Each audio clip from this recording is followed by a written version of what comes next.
I sold my family home to pay off my sister's secret debt, but she still called me selfish. You can't sell this house. I live here. My sister Sarah stood in my kitchen, arms crossed, blocking the door to the basement like a security guard. We were in Columbus, Ohio, inside the home I bought 5 years ago with my own savings. She had moved in after her divorce 2 years ago. It was supposed to be temporary. I told her the listing goes live Monday. She lost it. Mom said this was a family home, she yelled, her voice cracking. You can't just kick me out onto the street. Mom has been dead for 3 years, Sarah, I said, trying to keep my voice steady. I bought this with my bonus from the logistics firm. You pay 0 rent. You contribute nothing. She scoffed, rolling her eyes. I contribute emotionally. I keep this place warm. Besides, I paid for those repairs last year. I deserve equity. That was the lie that broke me. Then I walked over to the counter and opened the blue binder I'd been hiding. I pulled out a stack of receipts and bank statements. My hands were shaking, not from fear, but from exhaustion. I had been carrying this weight alone for too long. Look at this, I said, sliding a paper toward her.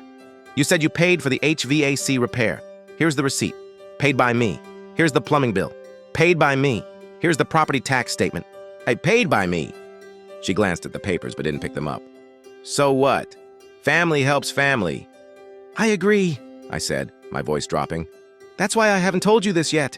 I'm not selling because I want to make a profit. I'm selling because I can't afford the mortgage anymore. Sarah froze. What are you talking about? You make 6 figures. I did, I corrected. Until I started covering your credit card payments. Remember when you called me crying about the collections agency? I paid off $12,000 of your debt so they wouldn't garnish your wages. I've been paying your minimums ever since to keep your credit score intact.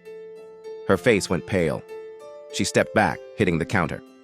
You never said anything. Because you would have told me to stop, I said. But I'm drained, Sarah. I have 0 savings left.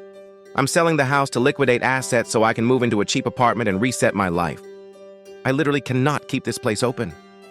The silence in the kitchen was heavier than any argument we'd ever had. She looked at the receipts, then at me. The entitlement drained out of her eyes, replaced by something that looked like shame. I didn't know, she whispered. Now you do, I said, closing the binder. You have 30 days. I'm not evicting you, but I can't save you anymore. She didn't argue. She just picked up her phone and walked out of the kitchen. I haven't heard from her since. But the house goes on the market tomorrow. I feel guilty, but for the first time in years, I feel light.